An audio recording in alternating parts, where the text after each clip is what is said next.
మండల సర్వసభ్య సమావేశానికి డుమ్మా కొట్టిన 9 మంది ఎంపీటీసీలు 12 మంది సర్పంచ్లు.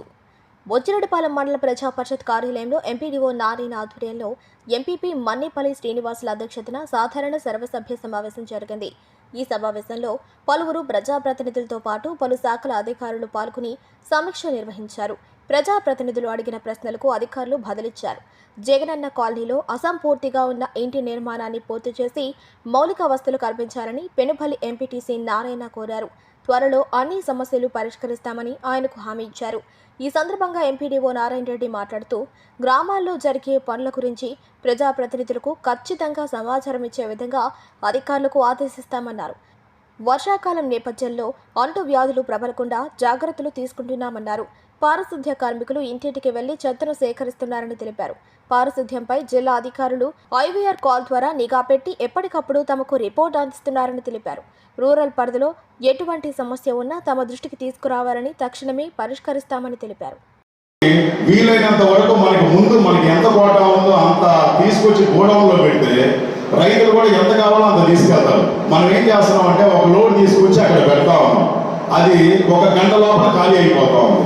కొంచెం డబ్బులు ఉండేవాళ్ళు అంటే 4 కోటలు వేయాల్సిన పెట్టి ఒకేసారి ట్రాక్లో తీసుకెళ్లి నిర్వహించుకుంటున్నారు. ఎందుకంటే రైతుకి తప్పదు, దొరకదు అనే అభద్రతాభావం. కాబట్టి ఎంఈఓ గారితో మాట్లాడితే ఎంఈఓ గారు ఈసారి బఫర్లో పెడతాను, ప్రతి షాప్ లో కూడా 1 లోడ్ యూరియా ఖచ్చితంగా ఉండాలి, అది నా పర్మిషన్తోనే రైతులకు వెళ్ళాలని చెప్పారు.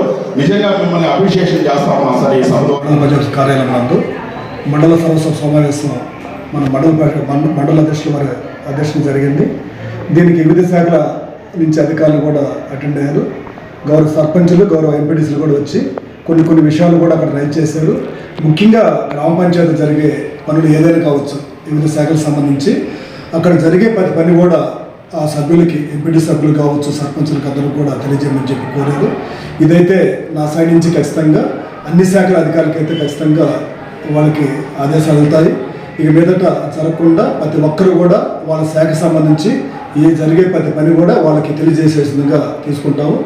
రెండోది ప్రధానంగా ఏంటంటే ఇప్పుడు మనకు రాబోయేది సీజన్ తెలుసు, వర్షాకాలం. కాబట్టి ముందుగా ప్రజలందరూ కూడా అప్రమత్తం చేయాలి. అంటువ్యాధులు ప్రబలకూడదు దానికోసంగా ఇప్పటికే గ్రామ స్థాయిలో ఉండే పంచాయతీ కార్యదర్శులకి మరియు ఏఎన్ఎంలకి మన ఆరోగ్య శాఖతో కూడా కోఆర్డినేషన్ చేసుకొని ముందస్తుగా అన్ని కూడా ప్లాన్ చేసుకోవాలి.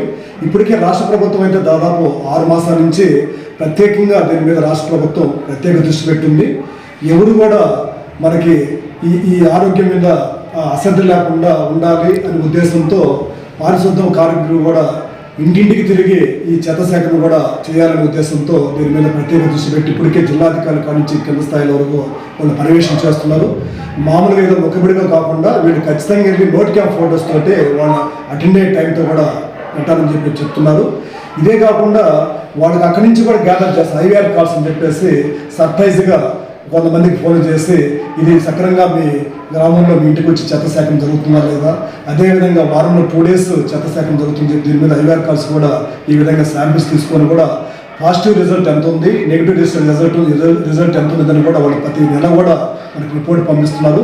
ఇప్పటికైతే బొచ్చిరెడ్డిపాలెం మండలంలో ఇబ్బంది లేకుండా మరీ ఎక్కువ లేకపోయినా కూడా 70-75% మాత్రమైతే ఉంది. కాబట్టి ప్రజలందరూ కూడా దీన్ని తెలుసుకొని ఎక్కడైతే మనకి ఇబ్బంది ఉందో దాన్ని కూడా అధికారుల దృష్టి తీసుకొస్తే దాన్ని మనం రెక్టిఫై చేస్తానికి అందరం కూడా సిద్ధంగా ఉన్నాము. జిల్లాధికారుల కానీ మేము కూడా ఇప్పుడు తిరుగుతున్నాము, అన్ని ఏరియాలో తిరుగుతున్నాము.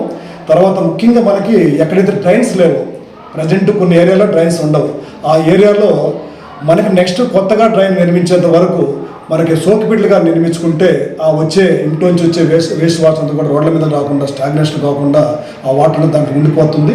దానికి ప్రజలందరూ కూడా అలాంటి ప్రతి ఒక్కరు కూడా వాళ్ళ అర్హతను బట్టి ఈ విధంగా సోకిపిట్లు కూడా నిర్మించుకోవడానికి ముందుకు రావాలని చెప్పి అందరూ కూడా మరీ కోరుతున్నాను. మీకు ఏ సమస్య వచ్చినా కూడా తాగునీటి కావచ్చు, పారిశుద్ధ్యం కానీ, ఎల్ఈడి లైట్లు కూడా ఎక్కడ సమస్య వచ్చినా ఇమ్మీడియట్గా చేసేదాని కోసం ఇప్పటికే ప్రతి పంచాయతీ కార్యదర్శి కూడా ఆదేశాలు ఇచ్చాం. కాబట్టి ఈ సందర్భంగా నేను అందరికీ తెలియజేస్తున్నాను. Thank you.